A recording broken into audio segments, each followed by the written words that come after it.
उबाठा गट ही आता gangsters party झालेली आहे. उबाठा गटाच्या गँगवॉर मधून काल दोघांचा बळी गेला आणि आश्चर्य म्हणजे या बाबतीत उद्धव वाकरेंना, आदित्य वाकरेंना आणि संजय राऊतांना काहीच वाटत नाही. मॉरिस नावाच्या भाईचं उदात्तीकरण करून त्याला नेता आणि समाजसेवक बनवण्याचा प्रयत्न सामनामधून संजय राऊतांनी नेमका का बरं केला?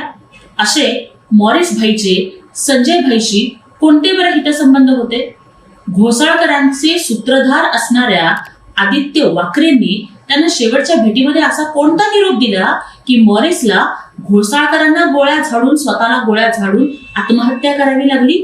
या सगळ्या गोष्टींचा सखोल तपास करण्याची गरज आता आहे आणि महाराष्ट्राच्या गृह खात्यानं तो करावा अशी मी त्यांना विनंती करते.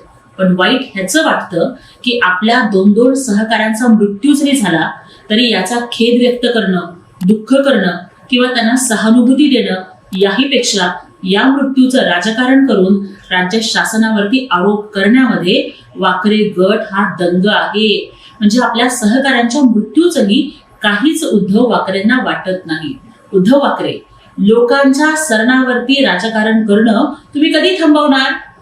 याच्या आधी सुद्धा जेव्हा ठाण्यामध्ये तुम्ही मोर्चा काढला होता तेव्हा युवती सेनेच्या दुर्गा भोसले नावाच्या एका होतकरू तरुणीचा, कार्यकर्तीचा बळी गेला आणि ती तडफडत असताना तिला हॉस्पिटलमध्ये पोहोचवण्यासाठी अँब्युलन्स उपलब्ध करण्याच्या ऐवजी तुम्ही सगळे घोषणाबाजी आणि भाषणबाजी करत राहिला.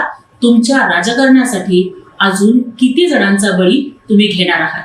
आणि तुमच्या अशा संवेदना नसलेल्या राजकारणाला कंटाळूनच आज सगळे जुने, जाणते आणि निष्ठावंत शिवसैनिक हे एकनाथजी शिंदे साहेबांच्या नेतृत्वामध्ये खऱ्या शिवसेनेत प्रवेश करत आहेत. कारण त्यांना माहिती आहे की धर्मवीर आनंद दिघे साहेबांच्या तालमीमध्ये तयार झालेला हा बाळासाहेबांचा कट्टर शिवसैनिक आपल्याला न्याय देणार.